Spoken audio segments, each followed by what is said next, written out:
for a drink? Today I'd like to talk about some of the materials used for drinking vessels in the 1600s. This that I'm holding here is probably the most unique thing that you're not going to see used commonly in the modern day. This is horn, cow's horn. Now the great thing about horn is that it is fairly durable.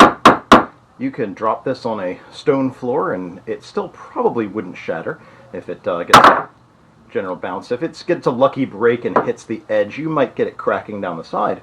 But horn is some resilient stuff. Now this is largely just sawn off of the shape that a horn naturally comes in.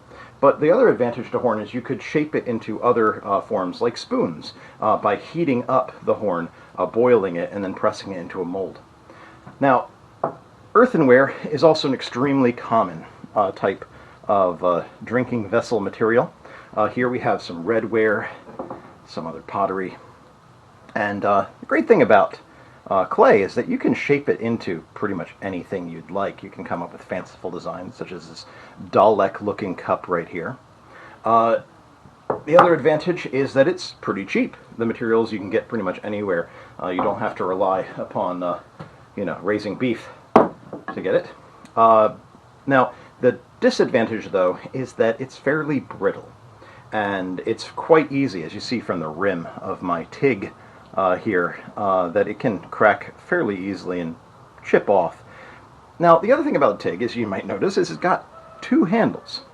And though there are many reasons that people have given over the years as to why TIGs have multiple handles on them, and it could be 2, it could be 3, it could be 6, the idea of having multiple handles, sometimes people say it's that you can hold it and share a cup or pass it around the room, but ultimately, my favorite answer, the thing I think makes the most sense, is that if one handle breaks, you can still use the other to fill it with hot drink and not have to grab the edge of it.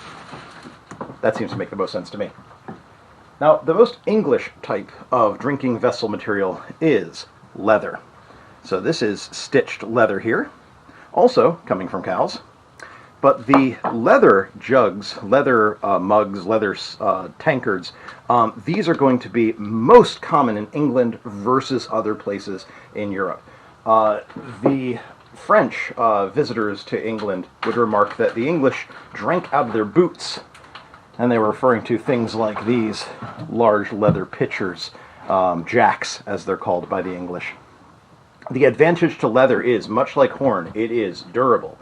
You're not going to be able to crack or break this. Disadvantage, just like horn, hot drink is not really possible in this, but for an ale, makes a perfectly fine choice. So these are some of the types of drinking vessels. Yes, glass did exist for the English during the early 1600s. Unfortunately, though, it's just far too expensive for most people to have purchased. Though we do find in Jamestown, that we do find in other colonial cities in the early colonial period here in North America, we do find English clear glass drinking vessels. They're just owned by the wealthy. They're extremely brittle, extremely decorative in many cases, but not necessarily something that's going to be fit for everyone. So one more thing here. You might have seen this in the background. This is another particularly interesting type of jug. This is called a Bartman Jug. And it's called a Bartman Jug because of this bearded man here on the neck. Bartman jugs were popularly produced in the area of what is now Germany and sold for sometimes custom orders. You could have a custom-made Bartman jug for your home in England, made in Germany, and shipped over to you. We find these Bartman jugs in the excavations of Jamestown and many other places. In fact, one Bartman jug was found in a pit that dates to 7 years later than the handle from that same jug, which was thrown away earlier. Again, showing you how brittle some of these mugs handles can be.